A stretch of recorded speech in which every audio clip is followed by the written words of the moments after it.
안녕하십니까. 작은 시선들을 이어 큰 지성을 만들어가는 정준이의 논, 정준입니다. 자만심, 자존심, 자부심, 자긍심. 우리가 스스로에 대해 품는 심리적 태도를 가리키는 말들이죠. 제가 왜 이런 순서로 이 단어들을 나열했는지 이미 짐작하고 있는 논객들도 계실 것 같습니다. 자만심은 따로 설명할 것도 없이 부정적인 의미를 갖습니다. 실제로는 그렇지 않은데 스스로가 대단하다고 착각하는 거죠. 게다가 다른 일들을 내려 깔기까지 합니다. 자존심은 부정적인 의미에서 중립적인 의미 사이에 있습니다. 쉽게 말하자면 남 앞에서 기죽고 싶지 않은 마음 정도일 텐데요. 스스로가 생각하는 수준만큼은 대접받기를 바라고 또 그에 맞게 행동하려고 합니다.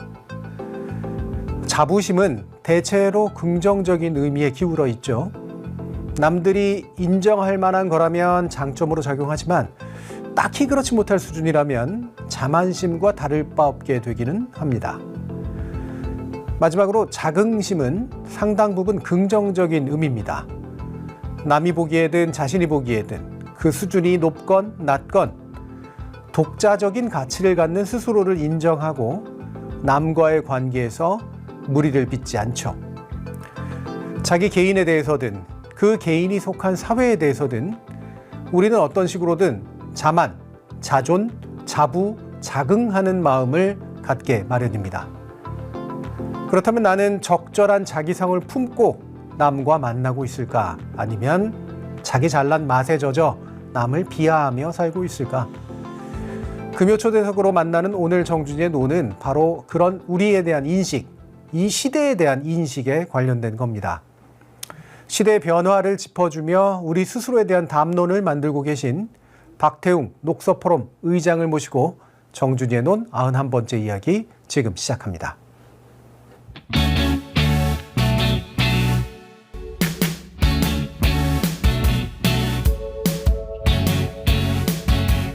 네, 박태웅 의장님 모셨는데요. 두 개 의장이시죠? 네. 한빛미디어 이사회 의장이시기도 하고 녹서포럼. 예, 그 의장은 그만뒀고요. 아, 그러셨습니까? 앞에 네네. 전자는. 예. 지금은 이제 녹서포럼 의장 예. 맡고 계신 거고. 예. 예. 한빛미디어는 원래 이제 IT 계통의 그 출판 이런 거 많이 하던 곳이고. 네네. 예. 지금은 이제 녹서포럼은 그 예전에 민주당에서 했던 그 Q 네. 이것의 어떤 연장이라고 보면 되나요? 아니면 그렇지 않나요? 녹서포럼은 먼저 했고요. 먼저 하신 거고. 예, 예. 그러니까 그 질문을 모아보자. 지금 이 시대에 우리가 답해야 될 질문이 뭔가? 어떤 질문에 답을 하면 우리가 이 시대의 문제를 해결할 수 있을까? 질문을 먼저 모아보자. 예. 이게 이제 유럽연합의 제도인데 백서를 내기 전에 녹서를 만들거든요. 예. 질문을 다 모은 다음에 이걸 녹서로 정리하고 그 녹서를 사회 각계각층에 다 전달해서 답을 주세요. 해서 그 답이 오면 그걸 다시 모아서 정리한 게 백서거든요. 예. 근데 우리나라가 워낙 급속히 발전해온 후발주격국이라서 질문을 하지 않아요. 그냥 미국 제품 갖고 와서 분해해보고 똑같이 만들고 일본 제품 갖고 와서 분해해보고 같이 만들고 이게 사회 전체적으로 똑같이 했거든요.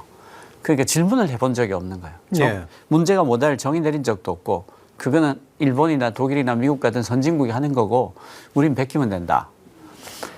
그런데 선진국 되니까 베낄 데가 없지 않습니까? 그렇죠. 예. 그런데도 여전히 베낄 걸 찾거든요. 예. 아주 웃기는 예가 세계 최고의 제품을 만드는 제안서를 갖고 오면 지원을 해주겠다라는 정책을 펴서 그 과제를 만들어서 갖고 오면 이게 미국에서 하는 거냐? 일본에서 그냥 물어보고 예. 세계 최초다 그러면 예. 지원을 안 해줘요. 예. 그렇죠. 해외 사례가 중요하니까. 해외 사례가 중요해서 예. 그런 코미디를 하고 있는 거죠. 그래서 예. 이제 문제를 정의하자. 우리가 맨 앞에 서 있으니까 베낄 게 없다. 문제를 정의하지 않고 해결책을 먼저 만들기 시작해서 망친 게 얼마나 많냐. 그런 문제의식에서 이제 녹서포럼이라는 걸 만들었고요. 그 민주당에서 같이 해보자. 그래서 그때 했던 게 모두의 질문 큐를 예. 하게 된 거죠. 예. 예. 저희가 거기도 하나 질문 던지는 거에 역할에 참여하긴 했는데 미디어 영역에서. 근데 실제로 녹서로 나왔잖아요. 두꺼운 녹색의 책으로. 네. 예. 근데 원래 이제 외국 같으면 이게 입법 과정에서 하기도 하고 또는 다른 데서 하기도 하는데 네. 이 기본적으로 이제 문제의식을 담는 게 이제 녹서면 예. 이거는 말씀처럼 이렇게 여러 가지 답들을 듣고 그 의견을 모아서 화이트페이퍼라고 하는 백서를 만들고 그렇습니다. 이게 이왕이면 이제 액션 플랜으로까지 이제 가잖아요. 그렇습니다. 예. 예. 근데 이게 하얘지지 아직 않은 것 같거든요. 이 그게요. 녹색이. 예. 되게 황당했던 게 예. 하고 있는 중에 어떤 사람이 내란을 일으켰어요. 아하. 그렇긴 하죠. 맞죠. 원래 10개월 계획을 했던 건데 준비 끝나서 발표를 하려고 하는데 내란을 일으킨 거예요. 예. 그래서 모든 게 엉켜버렸죠. 그래서 네. 어떡하나 하다가 질문 모으는 것까지라도 해보자. 연습을 하자. 그렇게 합의를 하고 녹서까지 냈죠. 예. 네. 굉장히 훌륭한 이제 질문들이 이제 그 안에 담겨 있는데 예, 예. 사회 각 분야를 사실 거의 망라하셨잖아요. 그렇습니다. 예. 예. 좀 되게 아깝다는 생각을 많이 합니다. 이게 우리는 제도가 안 돼 있어서 이제 뭐 네, 그렇는데 뭐 영국이나 이런 데는 이제 바로 이제 의회가 바로 화이트페이퍼까지 나오면 그렇습니다. 법이 만들어지는 예, 게 되는 예, 거니까.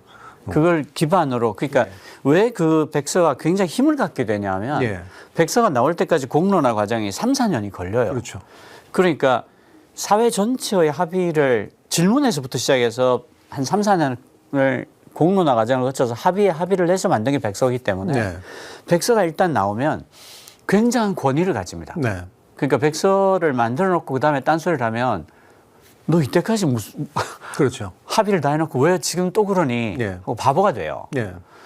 그러니까 백서가 굉장히 힘을 갖는데 우리 같은 경우에 백서가 아무 힘을 못 받는 게 그냥 공무원들이 전문가 몇 명 모아서 두세 달이면 만들어요. 네.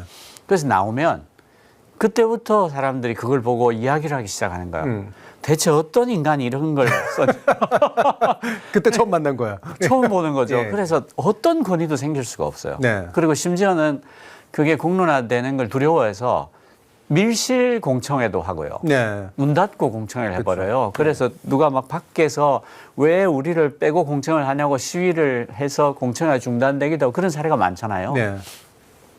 정말 너무 거꾸로죠. 네. 예. 그러니까 실제로 외국 사례 보면 그린페이퍼에서 화이트페이퍼까지 가는 과정에 내가 참여를 안 했으면 사실은 내 이해관계를 투영시키지 못하는 상태가 그렇습니다. 되는 거잖아요. 맞아요. 예. 그러니까 참여를 했어야 되는 거예요. 참여해야 되는 거예요. 예. 손해죠. 예. 그리고 화이트페이퍼가 나오면 이게 좀 있으면 이제 법도 만들어지고 이제 사회가 그렇습니다. 바뀌는 거니까. 화이트페이퍼가 나오면 예. 다 합의한 거예요. 네. 그 한국의 화이트페이퍼하고는 무게가 완전히 다른 다르죠. 겁니다. 예. 예. 예. 그걸 가지고 실행할 때는 굉장한 힘을 받고 가는 거예요. 그래서 앞에가 길어서 왜 저렇게 질질 꺼나 하는 것 같이 보이지만 매끄럽게 마무리된 것까지 따지면 여기가 시간이 더 빨라요. 예. 예. 참 아쉬운 그 측면들이긴 한데 네. 그렇다고 해서 이 경험이 무의미한 경험은 당연히 아니니까 그 과정에서 되게 많은 거를 또 얻기도 하고 배우기도 하셨을 예. 것 같은데. 그 아쉽게는 너무 아쉽고요. 네. 몇 가지 점에서 의미는 있었다고 생각을 하는 게 녹서라는 게 있다. 질문을 모아야 한다. 네. 그리고 질문을 모아 보니까 되게 좋은 게 많구나. 그 정도를 알게 됐다는 게 좀 좋은 점인 것 같고요. 네. 그리고 기록이 남아 있으니까 그걸 저희가 오픈 소스로 공개했거든요. 네네. GitHub에 모든 데이터를 저작권 CC 제로라고 해서 어떤 저작권도 주장하지 않는다. 그래서 이제 공개를 해놨으니까 그거는 없어지지 않을 거예요. 네. 그래서 누군가가 이런 일을 하게 되면 맨 땅에 시작하는 게 아니라 한 이만큼 앞에 가서 시작할 수 있죠. 네. 그런 점에서는 좋았다고 생각하고요. 두 번째로는 이게 광장에 에너지를 쏟아야 될 시점에 진행을 했기 때문에 네. 힘을 많이 못 썼어요. 그러니까 이게 에너지가 분산될 수가 없으니까 네. 저희가 이 캠페인을 세게 못 밀겠는 거예요. 아하. 그렇죠. 그러니까 이게 뭐가 지연이 되고 막 우여곡절이 많았잖아요. 네네. 그래서 이걸 에너지를 광장에서 여기로 가져오면 안 된다 하는 판단들이 있었죠. 네. 그 저도 말을 못 하겠는 거예요. 지금 나도 광장 나가서 이러고 싶은데. 그렇죠. 그래서 아쉬움이 많고요. 네. 네. 그 다음에는 그 공론화를 해봤어야 된다. 네. 그 공론화라는 게 그 퍼실리테이트가 굉장히 중요합니다. 그러니까 잘 이끌어야 되거든요, 공론화를. 근데 한국에서는 공론화에 대한 오해가 있는데 여론조사하고 공론화를 구분하지 못해요. 아, 그렇죠. 그 공론화라는 건 기본적으로 참가하는 사람들이 토론할 주제에 관해서 충분한 지식을 갖고 있다는 걸 전제로 합니다. 그래서 공론하기 전에 충분한 자료를 다 주고 그 학습을 하게 해요. 근데 여론조사는 한 번도 그것에 대해서 고민한 적이 없고 신문에서 잠깐 제목 정도 본 사람한테 어느 게 좋으냐 하라고 묻는단 말이에요. 네. 심지어는 그걸 보고 아 이런 문제가 있었어라고 그렇죠. 하죠. 근데 거기서 예. 그냥 체크했다는 것만으로 여론이 이렇다고 가버린단 말이에요. 네, 네. 그거는 정말 옳지 않은 거거든요. 위험하죠. 아주 위험하죠. 그렇게 되면 그 부수가 제일 많은 신문사들이 제목 단대로 가기가 쉬워요. 네. 그러니까 그건 여론이 아니죠. 예. 공론도 아니고. 그래서 한국은 공론화를 해본 적이 없다. 혹은 한두 번 이벤트로 했다. 네. 그게 어떤 당연한 과정이 되지 않고 있다. 그런 점에서는 많이 아쉽죠. 네. 왜냐하면 이게 집단지성의 힘을 끌어낼 수 있는 정말 훌륭한 경로거든요. 한국이 세계에서 집단지성을 제일 잘 쓰는 나라 중에 하나잖아요. 네. 무슨 누가 내란을 일으켜도 총알 하나 안 쏘고 이렇게 응원봉 싹 흔들어서 감옥에 보내는 그 정도로 집단지성이 훌륭한 사회인데 그게 분출할 수 있는 경로가 이 지경으로 없다. 네. 그건 너무 아쉽죠. 네. 그 담론에 관련된 이야기를 그래서 들으려고 제가 모시기도 했는데 아, 네네. 그 뒷부분에서 좀 더 이제 그 우리 사회에 필요한 담론들에 대해서 좀 정리를 해보고 예. 그 전에 이런 뭔가 녹소 포럼을 해봐야겠다라고 네. 생각하시게 된 굉장히 중요한 계기가 있으실 예. 거 아닙니까? 네. 어떤 문제의식의 끝에서 이제 딱 하시게 된 것일 예. 테니까 그 앞 단계까지는 어떤 것들이 그럼 영향을 미쳤어요? 제가 그 21년도에 눈떠보니 선진국이라는 네. 책을 쓰면서 이제 사실 데뷔를 한 셈인데요. 그 책을 쓰는데 10몇 년이 걸렸어요. 오, 총 시간이. 네네. 네. 그러니까 그 제가 이제 사람이 나이가 30대 중반이 지나면 대안이 없이 훌륭하기만 한 말을 하면 안 된다. 아, 예. 라고 저는 생각을 했어요. 그러니까 훌륭한 말만 하는 사람들이 너무 많아서 거룩하기만 한 말을 하면 안 된다. 예. 이게 20대 때는 할 수 있지. 그러나 30대 중반이 넘었으면 대안이 없는 말을 하면 안 된다라는 생각을 했고 그래서 이제 한국 사회가 갖고 있는 많은 문제들이 보이는데 제가 충분히 생각이 성숙하지 않아서 이렇다 하고 못 쓰겠는 거예요. 네. 그래서 그것들을 계속 궁리를 하고 생각을 하고 했는데 2021년쯤에 아 이제는 내가 쓸 수 있겠다는 생각이 들었어요. 이제 생각이 무르익었다. 네. 그래서 그 제 책에 눈떠보니 선진국이라는 책이 보시면 알겠지만 모든 챕터가 다 대안이 있습니다. 네. 이렇게 하면 된다. 이렇게 하자. 그렇게 해서 이제 그 제가 그동안 봐왔던 대한민국 사회의 어떤 문제들, 뭐 경로 의존이라든가 예. 시대 착오라든가 혹은 그 문제를 정의하지 않아서 생기는 것들이라든가 교육이라든가 뭐 그런 것들을 다 하나씩 하나씩 짚어가지고 주요하다고 생각하는 문제들을 다 짚어서 정리를 하고 그게 왜 그렇게 됐는지를 설명을 하고 그래서 그걸 어떻게 풀면 되는지를 정리하고 해서 이제 내놓은 거죠. 예.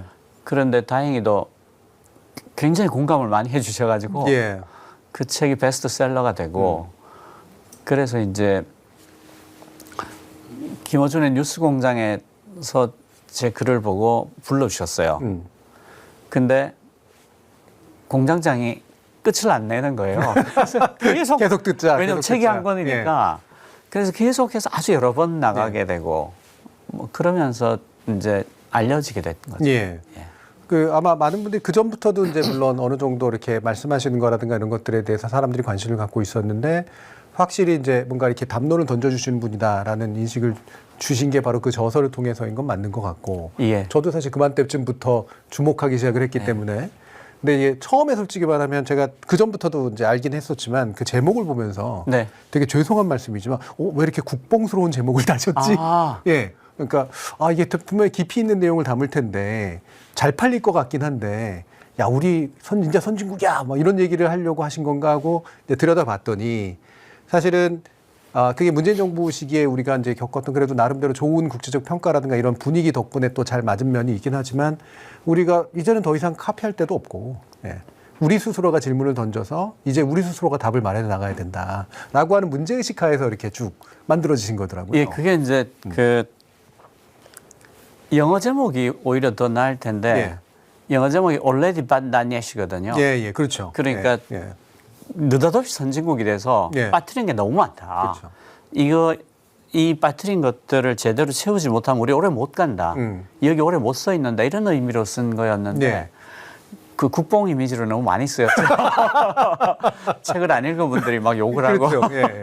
뭐 지금 뭐 이렇게 잘난 것처럼 막 그래, 뭐 이제 이렇게 받아들여질 수도 있으니까. 예. 사실 근본적인 문제의식은 객관적으로 그 상태에 와 있고, 네. 그러나 그것들을 감당하기에 아직도 너무 많은 문제들을 안고 있다. 예. 하체 부실이다. 그렇죠. 예. 예. 그런 거 아니겠습니까? 네. 예. 근데 그러면서 이제 아마 그 사회 전반을 조망하는 나름의 어떤 시선과 대안과 이런 것들을 아마 갖추시면서 예. 점점 이제 많은 담론에 관련된 이야기들을 이제 해주셨고 그게 네네. 또 녹서 포럼하고도 연관된. 예, 그렇습니다. 예. 그 문제의식 그대로죠. 문제를 정의합시다. 공론을 합시다. 집단성을 씁시다. 그 빠뜨린 게 너무 많으니까 문제를 제대로 정의하고 합의해서 차근차근 다 고칩시다. 이런 거였죠. 그러니까 눈동의 선진국이 책하고 궤를 그대로 같이 하는 일관된 내용이라고 할 수 있습니다. 예. 그 전까지는 제가 알기로는 이제 IT 계통에서 또 한동안 IT에서 오래 예, 전문 경영을 하셨고. 있었고요. 예. 그 글도 주로 IT에 관했었습니다. 예, 예. 네, 그래서 IT 업계에서는 조금 아는 그 예. 정도의 사람이었죠. 예. 근데 그 전에는 한겨레에 계셨어요. 네, 한겨레 신문 기자였습니다. 예. 예. 그리고 한겨레 20일 창간에도 관여를 하셨고. 네, 네, 네. 이게 숨은 그림 찾기인데. 저때 워낙 말라서. 그리고 정말 이 시대에 맞는 지식인상의 얼굴이시긴 합니다. 저 때는 워낙 말라가지고요. 지금 얼굴이 없. 예. 이게 한겨레 20일 창간도 사실 그 당시로서는 되게 중요한 매체 실험에 해당하는 거긴 했잖아요. 네, 네. 그때는 한겨레 신문이 생긴 지 그렇게 오래되지 않아서 예. 그 적자를 내고 있었어요. 그래서 한겨레 21이 만약에 이 실험을 했는데 안 되면 신문사가 망할 수도 있는 거였어요. 예. 그러니까 얘는 무조건 성공해야 되는 잡지였던 거예요. 그래서 제가 이제 창간 준비팀으로 먼저 들어갔는데 그때 넉 달 동안 하루에 3시간씩 자고 이 그 준비 포맷부터 예. 그 제작 공정까지 종이까지 싹 다 선택을 해놓은 상태여야 됐으니까 예. 하루에 한 서너 시간, 3시간 잤어요. 석 달, 넉 달을. 그래서 그때 제가 창간호 낼 때 체중이 48kg까지 떨어졌어요. 예. 그리고 첫 호부터 흑자를 크게 내면서 시작했죠. 그때 다른 주간지들이 가두 판매율이 30% 언저리 있을 때 저희는 85%, 90% 했거든요. 예. 그래서 굉장히 센세이셔널했죠. 예. 제 인생의 자랑입니다. 네. 전 충분히 자랑하실 만하다고 느끼는 게요. 예. 예, 지금이야 이제 다시 이제 시사 잡지의 어떤 영향력이 이렇게 많이 줄었지만 네. 저희가 고등학교 때 한겨레 창간을 처음 봤고, 근데 제가 너무나 그 신선했던 게 기존의 신문에서 보지 못하던 이야기들을 한겨레에서 볼 수 있었던 게 너무 좋았거든요. 그때요. 예. 우리가 그때 핵심으로 삼았던 게 뭐냐면 그때는 주간지가 커버가 대부분 한두 페이지. 네. 그것도 신문에 썼던 걸 다시 쓰는 그렇죠. 전제하는 수준이고 특집도 많아봐야 한두 개인데 그게 한두 페이지 수준이었어요. 네. 저희가 이 적은 인력을 가지고 매주 4특집을 했습니다. 4특집을 하면 그게 한 12페이지, 13페이지고 한 페이지에 원고지가 한 8장, 9장 들어가면 뭐 10장 들어가면 네. 원고지 120페이지를 매주 써야 되는 거예요. 그러니까 정말 지독하게 일을 했죠. 그 대신에 내용이 정말 당시에는 압도적이었다고 자부합니다. 예. 그러니까 고등학교 때 처음 만난 한겨레 그리고 대학 때 내내 한겨레를 봤지만 네. 한겨레 20일이 나오면서 이게 예. 지적 만족감이 좀 생겼었거든요. 네, 네. 그러니까 다 이렇게 설정하시는 의제 자체가 예, 되게 필요한 의제고 그렇습니다. 남들이 안 들었던 의제고. 예. 예. 그래서 그게 제가 대학원 쭉 다닐 때까지도 한겨레 20일은 이제 내내 탐독하는 예. 그런 잡지였었거든요. 근데 그거에 관여를 하셨었던. 그러니까 월간지의 깊이와 네. 일간지의 속도를 그렇죠. 가지고 있어야 된다가 저희 모토였기 때문에 사람들 다 죽을 뻔했어요. 정말 잠 못 잤어요. 예. 그러니까 그렇게 그런 이른바 엣지 있는 것들을 이제 한겨레가 가지고 있었던 것이 이제 나중에 인터넷 시대가 오면서 어쩔 수 없이 좀 이렇게 둥글둥글 약해지고 이럴 수밖에 없었던 게 좀 예. 안타깝긴 한데 예. 결국은 떠나신 거잖아요, 그러니까 한겨레를. 예, 그때 이제 제가 이거 마치고 편집국으로 복귀했는데 회사 전체가 계속 적자가 해결이 안 돼서 제가 이제 손을 들었어요. 나 이제 기자 안 하고 사업하겠다. 예. 회사가 일단 돈을 벌어야 유지가 돼야 내가 여기를 계속 다닐 수 있을 것 아니냐. 그래서 가는데 안 돌아온다.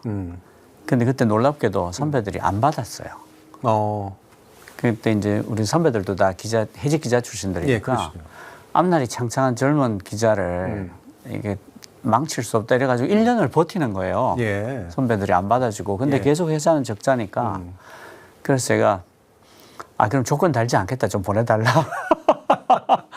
그래가지고 막 사업을 열심히 했어요. 그래서 그 IMF 경제 위기 때 네네네. 그때 우리나라 모든 언론사가 적자 냈거든요. 완전 KBS, MBC, 조중동 시립 사원도 못 뽑고 그랬어요. 적자 냈거든요. 그때 한겨레 신문 흑자 냈어요. 7억 흑자 냈어요. 예. 그래서 제가 그때 사업을 제가 맡고 있었으니까 굉장히 보람을 느꼈죠. 예. 그러니까 그때만 해도 이제 한겨레 원래 이제 우리가 편집이라는 건 결국은 이제 기자 활동을 하거나 네네네. 이렇게 이런 저널리즘적 활동을 하는 거고 예. 사업이라는 건 사실 그거를 떠나서 이게 비즈니스가 될 수 있도록 만들어주는 그 예. 역할들을 하시는 예. 거잖아요. 신산업 부분 같은 것도 만들었을 테고 예. 그 과정에서 그래도 경제적 성과를 꽤 한겨레에게 주신 거기도 하고. 예, 그때 제가 사업 맡고 있을 때는 흑자 냈습니다. 네. 예. 그럼 거기에 인터넷 시대 그 직전까지 그 일을 계속 쭉 하셨던 건가요? 제가 2000년도에 옮겼는데요. 네. 그때 이제 인터넷 업계 제가 93년도에 한겨레 20일 때 한국에서 처음으로 인터넷 특집 기사를 길게 썼어요. 한 8페이지인가 뭐 이렇게 길게 썼는데 그때부터 이제 93년도부터 인터넷을 계속 보게 됐죠. 너무 재밌는 거예요. 그때 이제 혜성같이 나타난 매체가 미국의 와이어드. 예. 너무 재밌었거든. 편집도 너무 이쁘고 네온 색깔 많이 쓰고 정말 별 3개의 매체 같았어요. 그거도 보고 계속 쭉 팔로우하고 그 신사업 할 때도 인터넷이 연결이 되고 그러고 있다가 이제 바깥에서 스카우트 요청이 왔어요. 여기 와서 포털을 만들어 달라. 예. 그래 안 그래도 이제 어지가 일했다 싶기도 하고 원래는 한겨레 신문에 뼈를 묻을 생각이었는데 세상도 많이 바뀌고 그리고 이쪽이 저하고도 너무 잘 맞고 너무 재밌는 거예요. 새로운 IT 분야가. 예, 그래서 이제 인터넷 업계로 옮겼죠. 그래서 2000년부터 지금까지 계속 IT 업계에서 일을 하고 있습니다. 예. 그래서 막 이렇게 창업도 하시고 그다음에 좀 예, 전문 경영도 예. 하시고 예. 그렇죠? 굉장히 긴 이력을 사실 거기서 보내신 거잖아요. 예, 전문 경영 한 거는 다 성적이 되게 좋았는데요. 적자인 회사는 흑자로 돌리고 예, 뭐 예. 주가가 낮은 회사는 2배로 올리고 뭐 상장 주가를 회복하고 그런 걸 했는데 제가 2번 창업했던 건 다 실패했어요. 근데 애초에 아이디어 자체는 되게 좋은 아이디어잖아요. 예, 그런데 근데 이게 사람마다 예. 잘하는 게 따로 있는 것 같더라고요. 예. 저는 남의 일을 잘하는 그러니까 남 돈 벌어주는 건 되게 잘하는데 예. 내가 이렇게 창업해가지고 같이 먹고 살게 만드는 게 쉽지는 않았던 것 같아요. 예, 그래서 창업했을 땐 다 고생했고 전문 경영을 할 때는 다 정말 스코어가 좋았고 그래요. 예. 지금 고양이 날대는 왠지 박 의장님 커리어 자체가 우리나라의 흐름 자체일 것 같다. 이런 지금 말씀도 주셨는데, 그렇죠. 이게 진짜 우리 그 민주화 이후에 한겨라는 게 사실 뭐 제가 81학번인데요. 예. 뭐 81학번의 전형적인 궤도 같아요. 워낙 많이 바뀌었잖아요. 그렇죠. 예. 학생 때는 데모하다가 잡혀서 정학도 먹고 하고 나와서 이제 군대 갔다 와서 그래도 좀 올바른 일을 하자 하고 한겨레 신문 갔다가 그리고 이제 세상은 바뀌고 인터넷 시대가 오고 이제는 그러면 의무를 조금 내려놓고 이런 훌륭한 일을 해보자 하고 이제 뉴미디어로 갔고 예. 거기서 열심히 일을 하다 보니 늙어버려서 왜 이렇게 됐지 하고 이제 그러면 이제 내가 사회에 받은 게 많으니 돌려드리자. 그리고 이제 제가 배운 게 도둑질이라 글을 잘 쓰니까 글을 써서 세상에 기여를 하자. 그렇게 마음을 먹고 생각을 다듬어서 이제 내 생각이 숙성했다. 이제 써도 되겠다 해서 쓴 게 이제 눈떠보니 선진국. 네. 근데 이게 저는 사상의 힘을 되게 믿는 사람이고 그게 예. 좋은 담론을 만든다고 네, 생각하는 네. 사람이긴 하지만 이 사상하면 또 특히 예전 시대 그 80년대라든가 이때 예. 사상이라는 건 예. 너무 좀 절박해서 너무 경직될 수도 있었던 사상이잖아요. 정말 절박했죠. 예. 예. 근데 그 경험이 어쨌든 굉장히 중요한 인생에 영향을 미치셨던 것 같고. 예. 그리고 이제 그러면서도 나름대로 유연하게 또 새로운 시대에 맞는 어떤 사상적 체계들을 계속 만들어 보고 생각해 보려고 해오신 것 같아요. 예, 그러니까 그 81학번이 어떤 세대냐면 제가 고등학교 때까지는 아주 모범생, 말 잘 듣는 착한 그런 네. 사람이었어요. 그래서 그러니까 박정희 정부의 예, 말 잘 듣는 그러니까 80년도에 광주에서 그런 학살이 일어났을 때 네. 공중파 TV에서 이런 유언비어가 돈다고 내보낸 적이 있어요. 뭐 군인이 사람을 죽인다, 네. 뭐 대검으로 찔러 죽인다, 뭐 이런 루머가 도는데 믿지 마라. 이런 유언비어가 돈다 믿지 말라고 방송을 했어요. 제가 그때 이제 고등학생으로서 도대체 어떤 사람이 저런 미친 말을 하나. 그렇죠. 네. 저걸 누가 믿나. 네. 세상에 어떻게 그런 일이 있나? 저걸 왜 방송에서 네. 네. 하지? 저걸 방송에 저런 걸 방송할 가치가 있나? 그랬어요. 그리고 학교에 와 보니까 그게 전부 사실이었던 거죠. 그러니까 저는 인생이 완전히 속고 살았던 거였어요. 완전히 속았던 거죠. 그래서 제가 받았던 충격 이루 말할 수가 없어요. 그래서 내가 모범생으로서 가르치는 거를 성실히 따라간다는 게 큰일 나는 일이구나. 그렇죠. 내가 평생을 바보로 살 뻔했구나. 그래서 그때 이제 너무 충격을 받아서 다시는 속고 살지 않겠다. 그러자니까 이제 안다는 게 뭔가, 이 세상이 뭔가, 사는 건 뭔가를 알아야 되겠더라고요. 안다는 게 뭐냐. 그래서 이제 이 철학을 공부하게 됐어요. 네. 아주 처음에는 그리스 로마 철학부터 시작해서 계속 올라와. 모범생 같으세요. 진짜 모범생이죠. 다시는 속지 않겠다. 예. 그래서 이제 아니, 원리부터 공부하신 거 아니에요? 아주 바닥부터 그리스 로마부터 시작해서 쭉 올라와서 이제 예. 그 뭐 데카르트, 칸트, 헤겔, 하이데거, 그다음에 후설의 현상학, 그리고 뭐 그 언어 철학, 그다음 프랑크푸르트 학파. 예. 그러다가 이제 쭉 읽다가 마지막에 사르트르의 존재와 무를 읽었어요. 예. 그러니까 대학교 4년 내내 수업은 거의 안 들어갔고요. 철학, 사회학, 경제학 예. 공부하고 그다음에 그 고전 소설들 많이 읽고. 그러니까 그냥 그래 하루 종일 책 읽다가 밖에서 엥 소리 들리면 나가서 데모하고 그리고 또 들어와서 책 읽고 그런 생활을 4년 내내 했는데 그 존재와 무까지 읽고 나니까 여기까지인가 하는 생각이 들더라고요. 그러니까 그 존재와 무가 아주 짧게 설명을 드리면 그 모든 존재들이 의미를 가지고 나온다. 가령 네. 망치는 못을 박는 용도고 톱은 나무를 써는 용도고. 근데 인간은 자기가 의미를 정하는 존재다.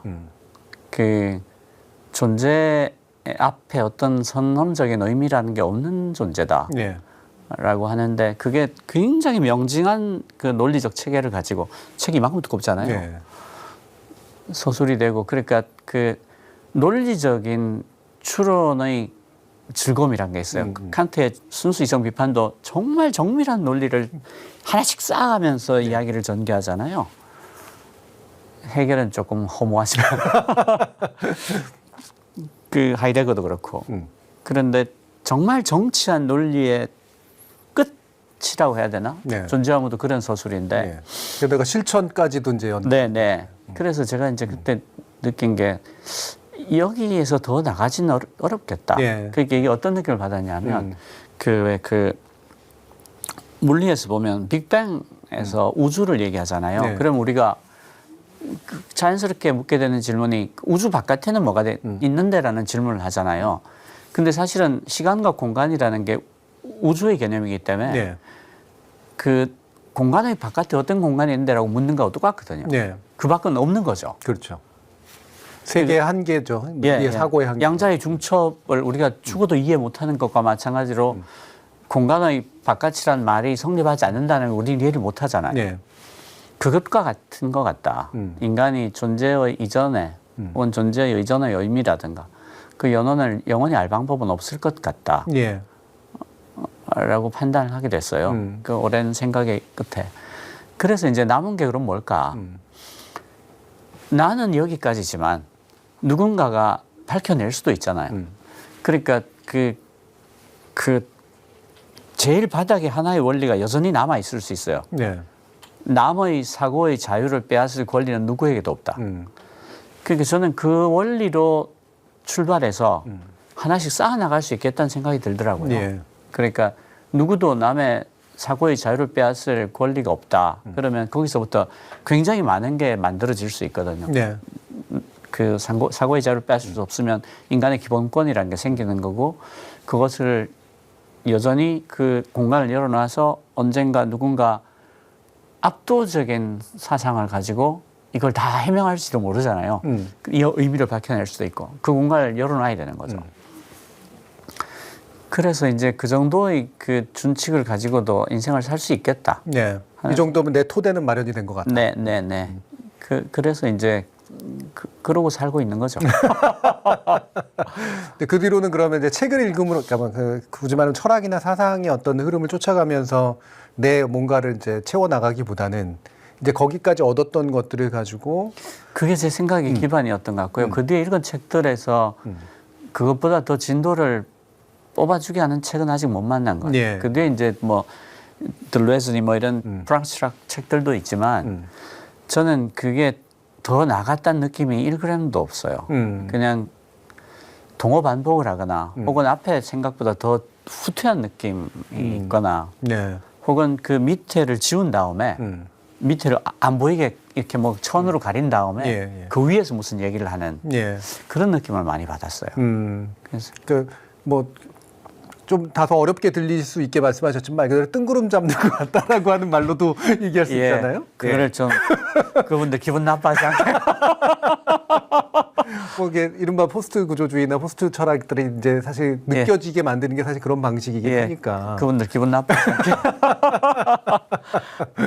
예. 그런 사상의 이력과 편력을 가지고 아까 말씀 주신 여러 가지 사회적인 어떤 경험들을 가지고 이렇게 쭉 오셨는데 예. 지금 저기 애플토마토님이 얘기하시는데 오늘 보니 의장님이랑 엔비디아의 젠슨 황이 닮았다고. 아닙니다. 전혀 관계없습니다. 이게 또 이제 그 지금의 가장 최첨단의 조류라고 볼 수 있는 결국은 인공지능과 또 그에 연계된 예.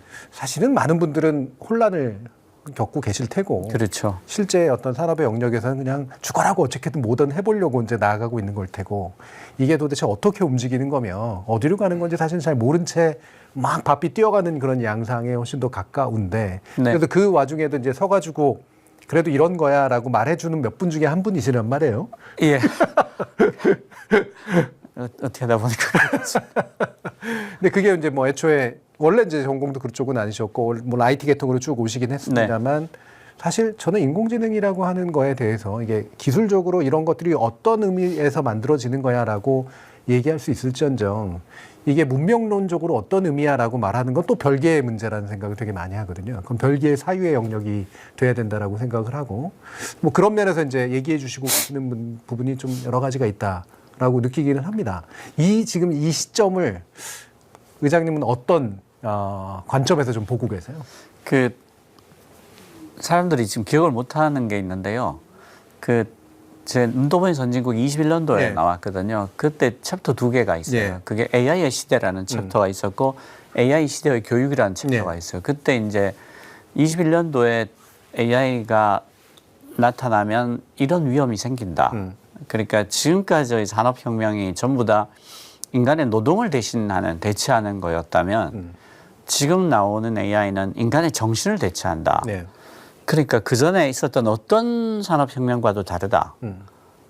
심각하고 치명적이 될 거다라고 제가 그 경고를 하는 글을 그때 21년도에 썼죠.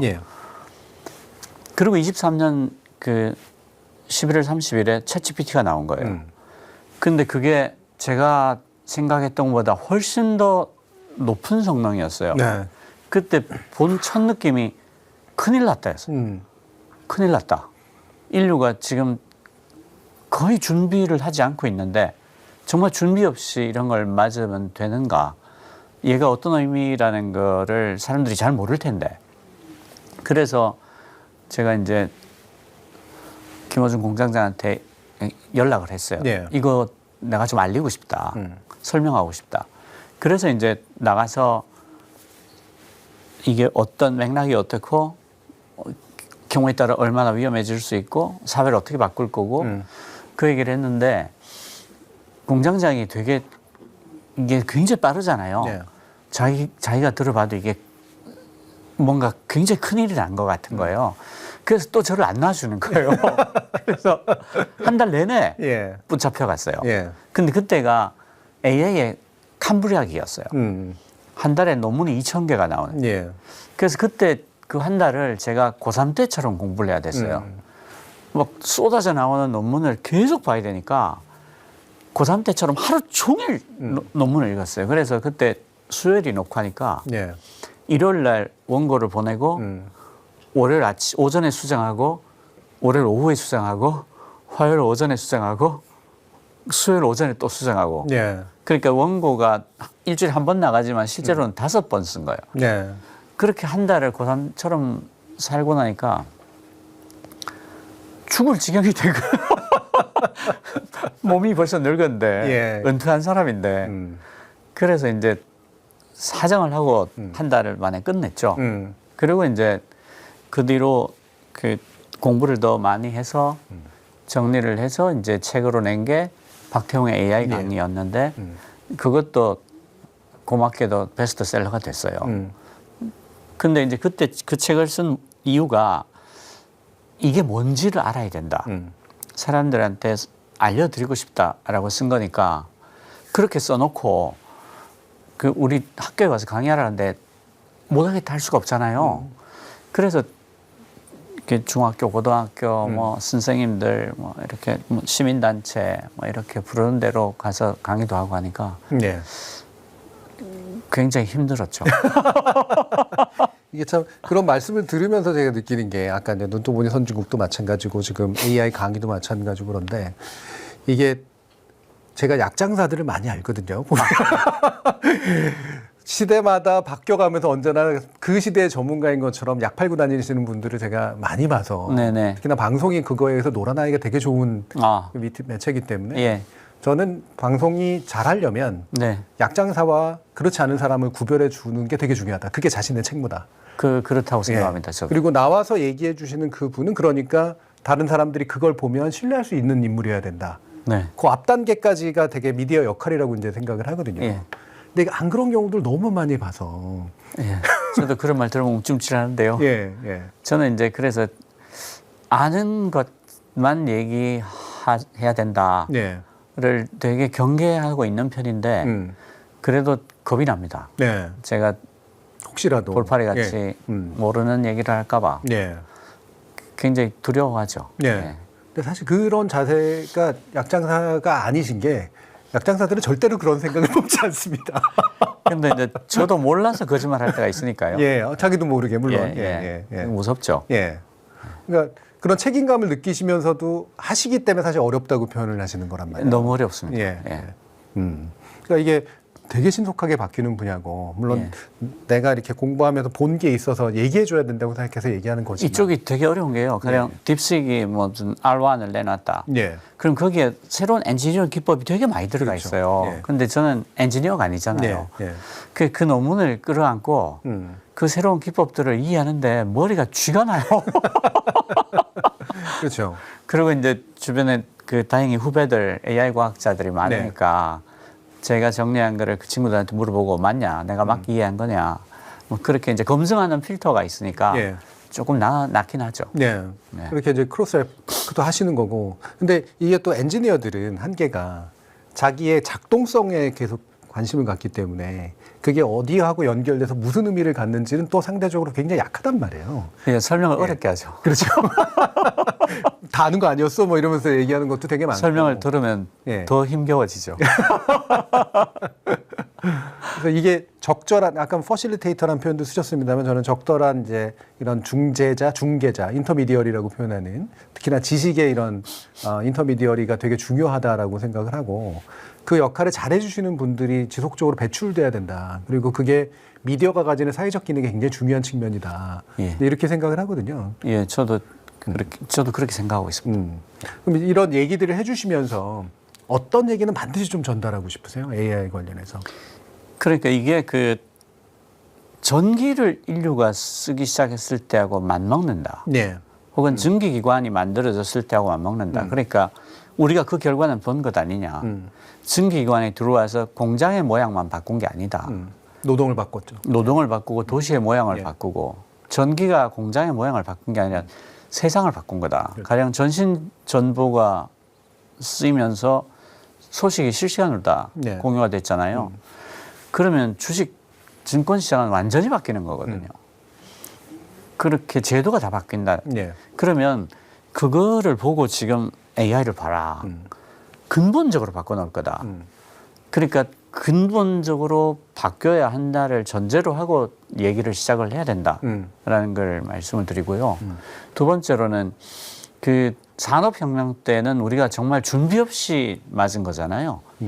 그래서 산업혁명 때 인류가 내야 됐던 그 비용이 어마어마했어요. 네. 90년 동안 그 인류의 그 생활 수준이 산업혁명 이전보다 못했어요. 네. 그리고 인건도 되게 커졌고. 예, 네. 그리고 방적기가 너무 효율이 높아지니까 네. 필요한 양털의 수요가 다락같이 올라갔잖아요. 네.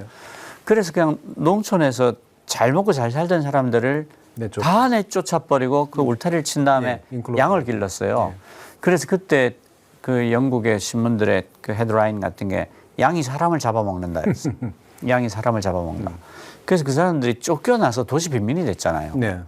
그래서 그때 그 사진들을 보면 밧줄을 이렇게 매달아 놓고 밧줄에 걸터서 자면 하루에 1펜이고 네. 관을 이렇게 모아놓고 관 안에서 누워서 자면 2펜이 받고 네. 하루에 15시, 16시간 일하고 그리고 런던 스모그로 하루 만에 2만 명이 죽고 네. 그래서 런던의 평균 수명이 20살이었단 네. 말이에요.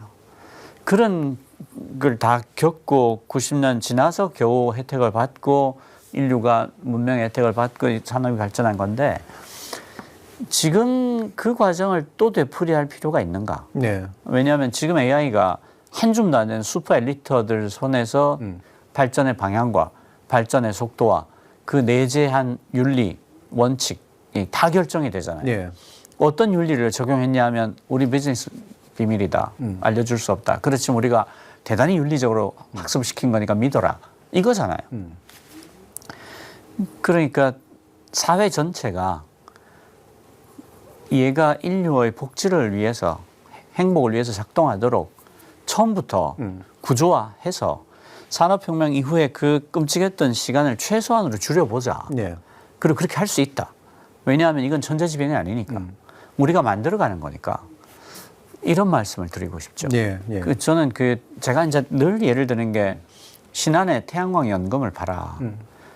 거기도 제도를 바꿨을 뿐이다. 그러니까 거기 공무원이 너무 훌륭하신 분이 계셔서 주민들한테 설명을 하고 그다음에 자기 보스를 설득을 하고 금융기관을 뛰어다니면서 융자를 끌어내서 그래서 이 주민들이 그 융자 받은 돈으로 참가하게 한 거거든요. 그래서 지금 이미 가구당 1년에 500만 원씩 받는다고요. 그래서 신안군이 100% 섬으로만 이루어진 정말 꼴짝인데 인구가 늘고 있는 부산도 줄고 있잖아요. 그런데 여기 인구가 늘고 있어요. 네. 그러니까 태양광에서 그걸 할 수 있으면 AI를 왜 못하겠어요? 똑같이 하면 되거든요. 거기다가 융자 이렇게 필요도 없어요. 왜냐하면 우리가 다 세금 내잖아요. 그 백조 펀드를 만들면 우리 세금으로 만들면 돼요. 우리가 이미 낸 돈인 거예요. 그러니까 그렇게 하자. 할 수 있다. 이건 우리가 만들어가고 있는 거니까 네. 그러니까 천재지변이면 우리가 어떻게 할 수 없죠. 갑자기 천둥이 치고 막 지진이 한 진도 8로 나면 어떻게 하겠어요. 건물을 내진 설계를 하고 버티는 수밖에 없지. 그런데 이건 그런 게 아니라는 거예요. 예. 우리가 만들고 우리가 선택하고 우리가 지어가는 거니까 사회가 그렇게 만들어가면 그만인 거다. 예. 그렇게 하자. 그리고 전 세계에서 모범을 보일 수 있다. 포용적 AI. 예. 그러면 우리가 지금 사실은 되게 입지가 좋거든요. 예. 그러니까 왜 얼마나 입지가 좋냐면 이번에 독자 파운데이션 모델 프로젝트를 딱 4개월 했잖아요. 네. 그런데 세계 탑 20에 벌써 3개 들어갔어요. 딱 넉 달 했는데. 네. GPU를 그렇게 많이 준 것도 아니에요. 그런데 지금 계속 GPU 들어오고 있잖아요. 이 팀들이 계속 업그레이드 할 거거든요. 네. GPU 26만 장. 네. 그 중에 이제 5만 장을 쓰는 건데 그 5만 장이 A100 기준으로 치면 네. 5만 장이 아니고요. 50만 장에서 500만 장이에요. 네. 그 정도 효과가 있게 만든. 그 정도 효과가 있는 거예요. A100으로 치면. 음. 그때 윤석열 때 우리나라의 A100이 탈탈 털어서 2만 장이 안 됐어요. 예. 그러니까 충분히 할 수가 있는 거고요. 그거를 가지고 우리가 다 그 특별히 지금 청년층 일자리가 줄어들고 있으니까 그 사회적 안전판을 만드는데 그걸 쓸 수 있는 거예요. 예. 청년층을 위해서. 그리고 노동시간 줄이고. 예. 생산성이 이렇게 올라가면 노동시간 줄여야 됩니다. 예. 그러니까 지금 주 4일, 주 3일, 주 2일 제가 드리고 싶은 말씀은 노는 것을 두려워하지 마라. 예. 그러니까 우리는 그 후발추격국의 특징이 못 놀잖아요. 네. 놀아가 막 너무 불안해하죠. 우리 세대는 못 놀아요. 네. 그 노는데 죄책감을 느끼는 세대니까. 근데 지금 20대들은 선진국 시민이라서 우리보다 훨씬 잘 놀아요. 그래서 저는 노는 걸 두려워하지 말자. AI가 정말 우리를 위해서 작동한다면 노동시간을 줄여도 된다. 예. 그러니까 줄이고 내가 정말 하고 싶었던 일, 책을 좋아하는 사람 책을 읽고 낚시를 좋아하는 사람 낚시를 좋아하고 일을 정말 좋아하면 일을 만들어서 하고 그렇게 자기 실현을 위해서 시간을 훨씬 더 많이 쓸 수 있다. 예. 그걸 두려워하지 말자. 그런 말씀을 드리고 싶어요. 이게 말씀 중에 나오긴 했습니다만 이게 인공지능 관련해서 이제 워낙 혼란스럽다 보니까 조금 안다는 사람들이 이제 보이는 반응이 크게 두 가지로 나오는데 하나는 말씀처럼 산업혁명 시기 이상의 어떤 충격이 있으니 우리 이번에는 절대로 뒤처지면 안 된다. 그러니까 무조건 우리는 경쟁에서 앞서 나가야 돼. 어떤 희생이 있더라도. 이게 이제 한 가지 반문으로 나오는. 그러니까 그 어떤 희생이 있더라도 사실 무시무시한 말이 담겨 있는 거잖아요. 예, 그건 너무 이상한 말이에요. 예. 그리고 또 다른 한편에서는 어차피 우린 끝났어. 예. 이거는 세계 뭐 중국이랑 미국 정도의 탑 2 정도면 모르겠지만 우리 이미 끝났고 게다가 우리는 이제 일자리를 다 잃어버릴 테고 그러니까 이거 막 뭐 하는 것처럼 해봤자 이게 아무런 소용 없어. 그냥 우린 이러다 죽을 것 같아라고 하는 무기력. 이 두 가지 담론으로 저는 결국 분류가 되더라고요. 네, 그런 말을 하는 분들이 많았어요. 네. 지금은 이제 그런 말 하시는 분들이 굉장히 줄었습니다. 네. 목소리도 줄고 이제 얘기 안 하는 게 넉 달 만에 이렇게 될지 몰랐죠. 넉 달 만에 탑 20에 3개가 들어가고 어떤 분야, 그게 여러 분야 파트가 있는데 어떤 분야에서는 1등도 하고 막 네. 그러니까 그리고 전 세계 AI 회사들이 한국으로 다 뛰어오잖아요. 네. 그러니까 그 안 된다고 했던 사람들이 말하기가 되게 민망해진 거예요. 네. 안 되는데 왜 이렇게 다 와서 손잡자 그러지? 그 막 26만 장을 드리겠습니다. 그러고 한국을 아시아의 AI 수도로 만들어야 합니다. 그러고 한국만큼 모든 조건을 갖춘 나라가 없다 그러고 젠순왕도 그러고 샘 알트만도 그러고 예. 그러지 않습니까? 예. 그분들이 그렇다는데 거기다 대고 여전히 안 돼. 우리는 이런 말을 못 하잖아요. 예. 그분들보다 권위도 없고. 예. 그래서 그 말이 싹 줄었는데 아, 참. 그 두 가지가 다 틀린 거죠. 예. 예. 그 중간에서 이제 말씀하신 거에 되게 중요한 부분이 이제 포용적 AI라는 표현을 네. 쓰신 건데, 그러니까 사회 대다수의 사람들을 산업혁명 시기처럼 빈곤의 나락으로 떨어뜨리지 않고, 네. 그러니까 그 빈곤의 나락에 떨어진 사람들이 러다이트 운동을 일으켜 기계 파괴하고 네, 이런 네. 식의 대립이 생기지 않는 그렇죠. 기술 친화적이지만 관리 가능하고 네. 포용적인 예. 이거를 한국에서는 만들 수 있다. 그럼요. 이렇게 지금 말씀하시는 지금 거예요. 우리가 정말 행운이었다라고 말할 수 있는 게 몇 가지가 있어요. 예. 이를테면 독일 자동차들이 지금 굉장히 고전하고 있잖아요. 도전하고 있죠. 예. 그게 왜 그런가 하면 중국에서 너무 잘 됐었기 때문에요. 중국 중국 시장에서. 시장에서 몇십 %씩 성장을 해서 어마어마한 이익을 거두느라고 그게 안주했던. 그런데 중국이 전기차로 완전히 전환해버리고 네. 중국의 전기차가 세계 최고 수준까지 가니까 독일차가 벼랑을 맞은 거예요. 네. 그런데 우리는 다행히도 그 전에 한한령으로 중국 의존도가 굉장히 많이 떨어진 상태였어요. 네, 그렇죠. 그러니까 중국 시장으로부터의 의존도를 낮추지 않으면 안 되는 백신을 상태였으니까. 이미 맞은 거예요. 그러니까 거기서 저는 그게 행운이었다고 생각해요. 그 저주를 가장한 축복이었다. 예. 미리 맞은 게. 그래서 거기서 무슨 벼랑이 생겼는데 아무도 안 떨어져. 그게 없기 네. 때문에. 결과적으로 사드 배치를 잘한 건가요, 그러면? 그게 하나고요. 또 하나는 예. 중국이 그렇게 급속도로 경쟁력을 높여서 우리하고 모든 밸류체인에서 다 부딪히잖아요. 네, 그렇죠. 근데 사실은 엄밀히 보면 중국이 조금 올라가 있는 게 더 네, 많아졌어요. 그런데 트럼프가 나타난 거예요. 그래서 중국하고 서방 진영의 밸류체인을 다 찢어놓고 공급망을 다 찢어놓고 있잖아요. 네. 그러니까 가장 큰 제조창을 공급망을 끊어버리니까 그 중국이라는 예. 공급망을. 남은 게 우리밖에 없는 거예요. 그러니까 우리가 몇 년의 시간을 번 거죠. 예. 예를 들어서 전기차 중국 거를 다 안 산다. 거기 관세 50% 매기겠다라고 하면 남는 건 한국 거. 중국 배터리를 안 쓰겠다 하면 남는 건 한국 거. 또 중국 드론 안 쓰겠다. 그러면 한국 수산 만들어야 돼. 왜냐하면 서방진영의 제일 제조창이 여기니까. 예. 그리고 반도체 HBM을 만들겠다. 그게 데이터 센터를 뭐 몇십 기가, 몇백 기가를 짓겠다. 그럼 반도체는 뭐 쓰실 건데요? 그럼 와야 되잖아. 그리고 이제는 피지컬 AI다. 예. 그러니까 실제로 몸을 가지고 세상과 상호작용하는 AI를 만들어야 된다. 공장은 어디 계신데요? 여기 와야 되는 거예요. 그러니까 그 백신을 맞을 수 있었던 거, 그리고 중국하고 정말 모든 면에서 헤드 투 헤드로 박터지게 경쟁하면서 우리가 정말 고생을 해야 될 시점에 네. 이 공급망이 찢어진 거. 예. 그리고 피지컬 AI를 하다 보니까 제조가 필요하네, 공장이 필요하네 했는데 철강부터 반도체까지 모든 공장을 다 갖고 있는 게 여기. 예. 거기다 우리가 나라가 큰 편은 아니지만 자동차 생산량이 세계 3위, 네. 반도체 세계 1위, 철강 세계 3위 이런 식으로 나라의 사이즈에 비해서 산업의 사이즈가 너무 큰 거예요. 예. 그러니까 피지컬 AI가 진짜 좋은 거예요. 그리고 이제 이번에 CES에서 현대차가 보스턴 다이내믹스 그렇죠. 가지고 발표하는데 네. 거기도 보면 뭘 한다 그러냐면 보스턴 다이내믹스가 원래 휴머노이드에서 세계 1등이었어요. 네. 그걸 이제 현대가 인수한 거죠. 근데 이제 AI랑 결합하면서 테슬라의 그 옵티머스하고 예. 약간 밀리나? AI는 좀 못한 것 같은데 뭐 이런 느낌을 갖고 있었는데 그렇죠. 하드웨어 뭐 현대 아닙니까? 예. 하드웨어 빨로 밀어붙인. 너무 잘 작동하는 거야. 예. 거기다가 구글하고 손을 잡았어요. 예. 딥마인드하고 손을 잡으니까 뇌도 해결이 됐어요. 그래서 그 현대가 뭐라고 발표를 하냐면 우리가 그 대만의 TSMC처럼 예. 파운드리를 해주겠다. 예. 예. 전 세계에서 휴머노이드 개발하고 싶은 사람 우리한테 나와라.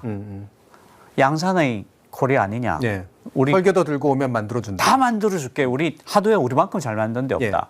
그리고 액추에이터가 이제 로봇 관절인데 액추에이터가 전체 부품 값의 한 50% 그 핵심 부품이거든요. 예. 근데 액추에이터는 또 한국 제조업체들이 잘 만들어요. 현대도 만들고 삼성도 만들고 LG도 만들고 기가 막힌 거죠. 그러니까 이런저런 면에서 그 파운드리 하겠다는 전략도 너무 훌륭하고 그다음에 라스를 하겠다고 발표했어요. 그게 뭐냐면 로봇 에즈 서비스예요. 예. 그러니까 이게 그 뭔가 하면 빌려 써라. 예. 그게 너네 물류할 때 명절에 물류가 대폭발하지 않냐. 그럼 그때 더 빌려줄게. 네. 그리고 계속 업그레이드도 해줄게.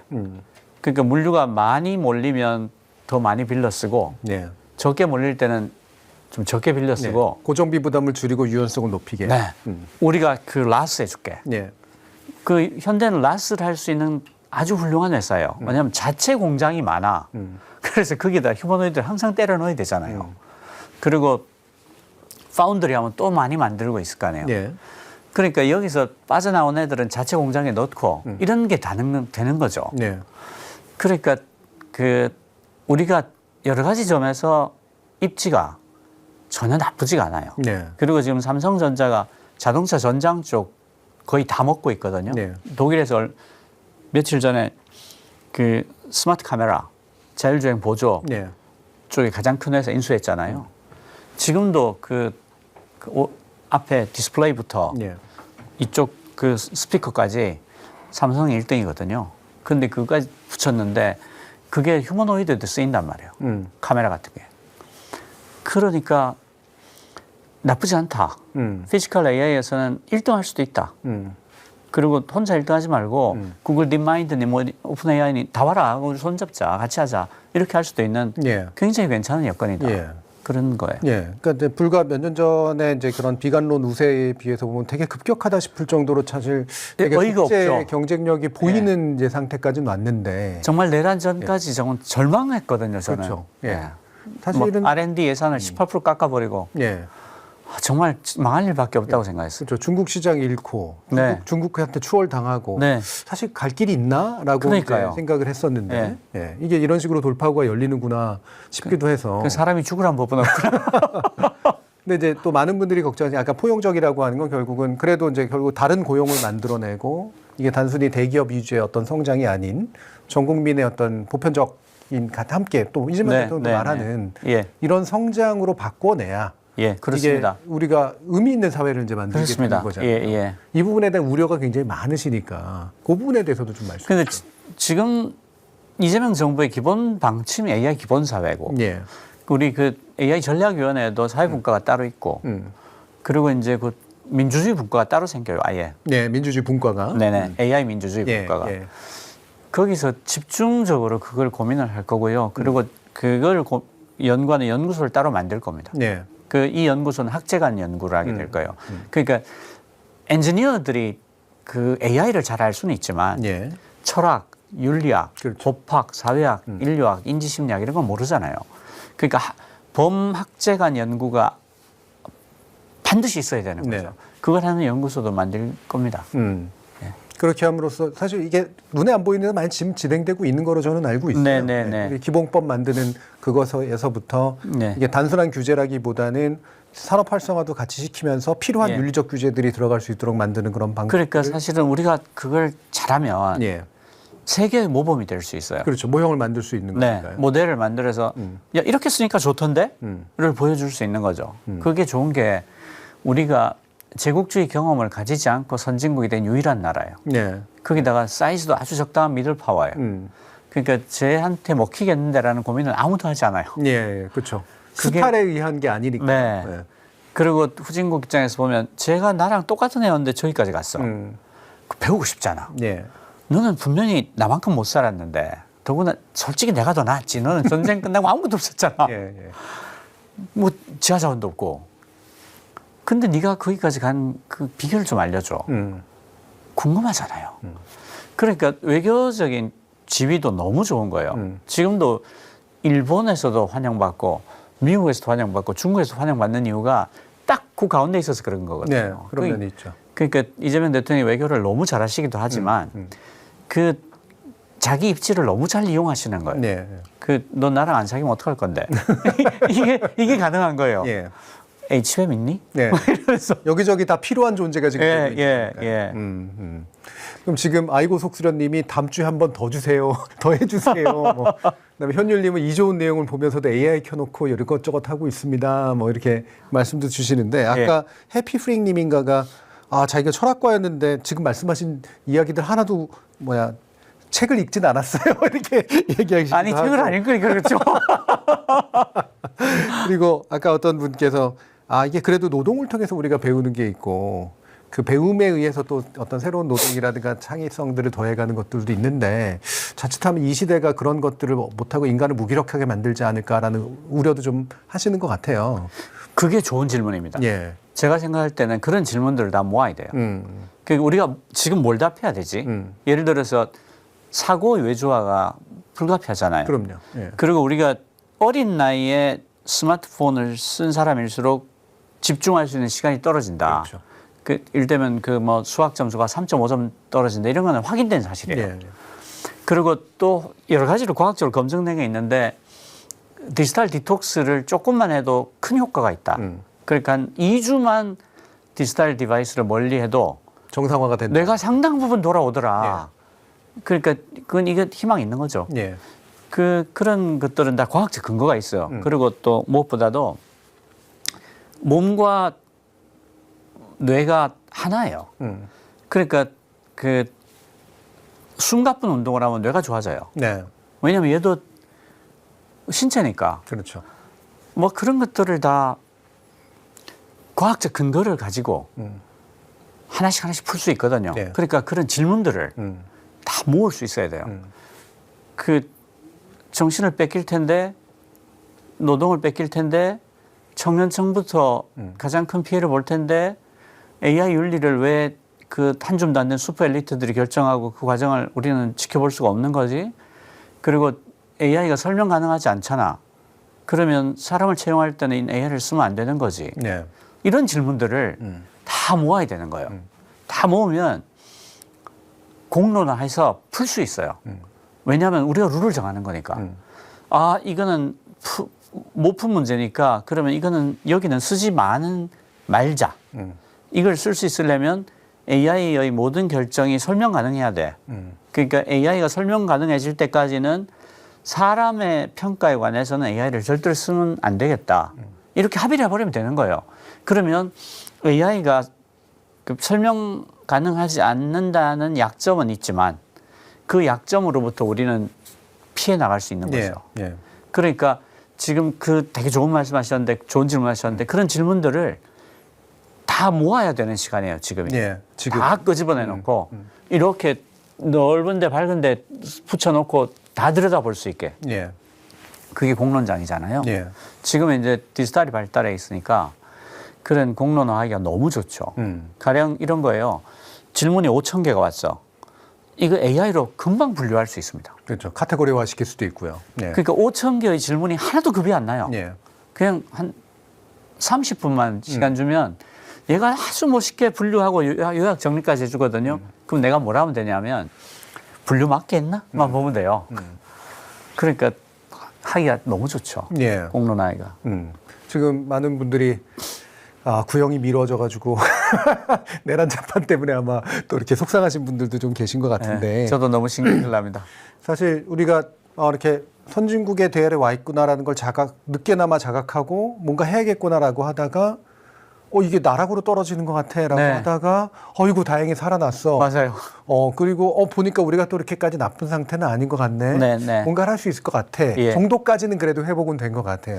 저는 지금이 되게 좋은 기회라고 보는 게 바꿀 게 너무 많은데 어차피 바꿔야 돼요.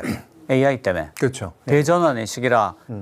그래서 이게 되게 좋은 일일 수 있다. 왜냐하면 어차피 이 제도들은 못 쓰는 거였어요. 네. 바꿔야 됐어요. 근데 너 안 바꾸면 죽는다. 그러니까 이게 어떻게 보면 되게 좋은 기회일 수도 그렇죠. 있어요. 개혁의 압박이 생겨버린 뭐 거니까. 싹 갈아엎어야 되니까. 그게 여기서 이제 일본처럼 그 문서를 전자화라 그랬더니 도장 찍는 로봇을 그런 식으로 가면 이제 골로 가는 거고요. 정말 제대로 바꿔야죠. 그럼 마지막으로 이게 다 나중에 또 한번 모시면 좋겠다라는 생각도 좀 들긴 합니다만 또 새로운 좋은 질문을 가지고 이제 또 답을 들어보고 같이 네. 질문을 해보면 좋을 것 같긴 한데요. 마지막으로 이게 보통 이런 얘기가 나오면 크게 이제 두 가지 이제 좀 순진하면서도 귀여운 반응이 그래서 무슨 주식 사면 돼요? 그럼 저희 아이는 무슨 전공을 시키면 되나요? 뭐 예, 이런 식의 예, 이제 고민들을 예, 많이 하시는데 필요한 얘기지만 그렇죠. 그거보다 우리가 지금 궁금해야 할 것과 그리고 우리 스스로가 뭔가 판단해야 될 것들을 위해서는 뭘 준비해야 되는가? 제가 생각할 때는 그 AI가 뭔지에 대한 문해력을 갖는 게 예. 정말 중요하다고 생각해요. 이게 어떤 원리로 작동하나. 그래서 이게 어떻게 전개가 되고 어떤 영향을 미치게 되고 그래서 내가 개인으로서는 뭘 해야 되고 사회로서는 뭘 해야 되냐. 근데 대부분이 개인으로서 뭘 하느냐에 집중을 하는데 이런 시대적 전환기에는 예. 사회로서 대응해야 되는 그렇죠. 게 훨씬 많아요. 예. 그러니까 그 유권자로서 예. 납세자, 세금을 낸 시민으로서 권리를 정말 열심히 행사를 해야 됩니다. 이 질문에 대한 답을 갖고 와라. 네. 이런 위험이 있는데 어떻게 해결할 건지 답을 내놔라. 이 위험을 막아라. 혹은 이것이 빈부격차를 말도 못하게 확대를 해서 사회를 분열의 구렁텅이로 떨어뜨리지 않을 수 있는 방안을 내놔라. 내놓지 않는다면 나는 너를 떨어뜨리겠다. 이게 굉장히 중요한 시점이라고 저는 생각해요. 예. 예. 죄송합니다. 결국은 일단 내가 AI라고 하는 것이 기본적으로 어떤 작동의 원리를 갖고 있는지 정도는 알고. 네. 그리고 나서 흔히 왜 보면은 저 혼자 살 길을 찾는 방식으로 대응하는 게 아니라 나는 내 자신의 어떤 것들을 하더라도 결국은 우리 사회가 해결해 줘야 될 것들에 요구하고 질문하고 답을 마련해 오라고 얘기하는. 네, 요구해야 됩니다. 예. 시민과 유권자로서의 권리들을 충분히 행사하는 것이 가장 중요한 문제다. 가장 중요합니다. 예. 그런 것들을 위해서 여러분들이 그래서 주식을 사시더라도 그런 고민하시면서 사시고 뭐 전공이다 뭐다 이런 건 사실 이제 더 이상 솔직히 부모가 그렇게 해서 준비해 주는 제가 생각할 때는 그 전공이라는 거가 언제까지 유효할지 모르겠어요. 저는 오히려 지금 AI가 요구하는 게 르네상스적인 인간을 요구한다. 왜냐하면 답은 저 박스 안에 다 들어있어요. 어떤 질문을 어떻게 해서 어떤 대화를 해서 훌륭한 답을 끄집어낼 건가. 그리고 얘가 내놓은 답을 이해는 해야 될 거 아니에요. 내가 풍부한 교양을 갖고 있을수록 얘가 한 답을 쉽게 빨리 이해하고 이어지는 질문들을 할 수 있어요. 그러니까 지금은 대질문자의 시대입니다. 자, 이렇게 박태웅 의장님 모시고 굉장히 개인적인 어떤 사상의 활력부터 해서 81학번으로서 또 겪어오신 우리 사회의 대격번의 과정들을 함께 또 지켜봤고요. 또 되게 좋은 이제 팁들을 또 주셔서 많은 분들이 아마 좋은 시간이 되지 않았을까 싶고요. 새해 인사 한번 마지막으로 해주시죠. 그 부족한 사람이 너무 큰 자리에 와서요. 정말 영광이라고 생각하고요.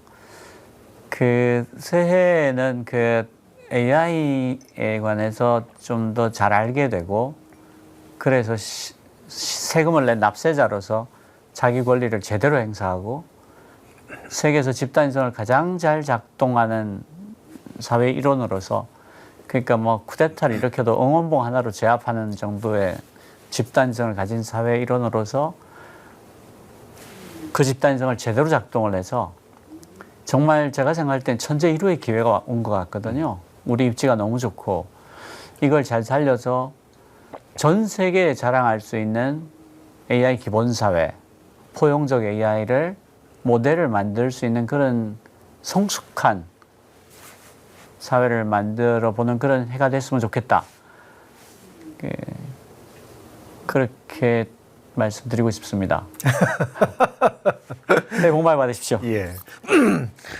오늘 이야기를 전체를 싹 다 정리를 해주셨습니다. 마지막 새해 인사로. 오늘 함께해 주셔서 대단히 감사하고요. 나중에 또 새로운 질문이 생기면 그때 다시 한번 모시겠습니다. 귀한 자리 불러주셔서 정말 영광입니다. 감사합니다. 네.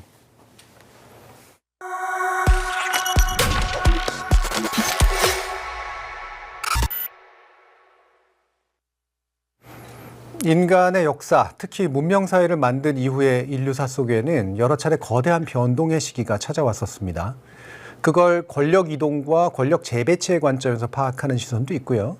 더 부유해지는 자와 더 빈곤해질 수밖에 없는 자의 프레임으로 보기도 하죠. 또 어떤 사람들은 바람직한 가치가 무너지는 위험을 경고하고 썩어빠진 사고와 관행을 더 합리적으로 대체한다는 그런 또 시각도 있습니다.